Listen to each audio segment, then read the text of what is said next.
Hi friends, నేను ఇప్పుడు చూపిస్తున్నది ఆవాల మొక్క అండి. నిజంగా ఆవాల మొక్కే. అయితే మా పాపకి స్కూల్లో ప్రాజెక్ట్ వర్క్ ఉంటే కొన్ని ఆవాలని చిన్న పాట్లో అయితే వేసాము. అయితే మా పాప అందులోనే ఒక 2-3 తీసి నాకు మొక్కలు ఉన్న కుండీలో వేసింది. అది అప్పుడు చిన్న చిన్నగా వచ్చాయి, తీసేద్దామని అనుకుంటే సరే ఉండనులే అని అలా ఉంచేసాము. అది ఇప్పుడు ఇది 2.5 months అయింది. చూడండి చక్కగా ఇలా ఆవాల్లాగా అయితే వచ్చేసినాయి. దీని చెట్టులో ముందంతా ఆకులు ఉన్నాయి. ఎప్పుడైతే ఇలాగ కాయల్లాగా వచ్చాయో అప్పుడు ఆకులు మొత్తం లేకుండా మొత్తం చెట్టు అంతా ఇలా మంచిగా ఆవాలతో నిండిన కాయలు అయితే వచ్చేసినాయి.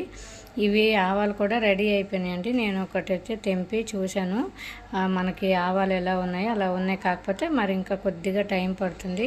నాకైతే ఎంతో హ్యాపీగా అనిపించింది. అద్భుతాలు ఎక్కడో జరగవు, మన చేతుల్లోనే జరుగుతాయని అయితే నాకు అనిపించింది. మీకేమనిపించిందో కామెంట్లో తెలియజేయండి.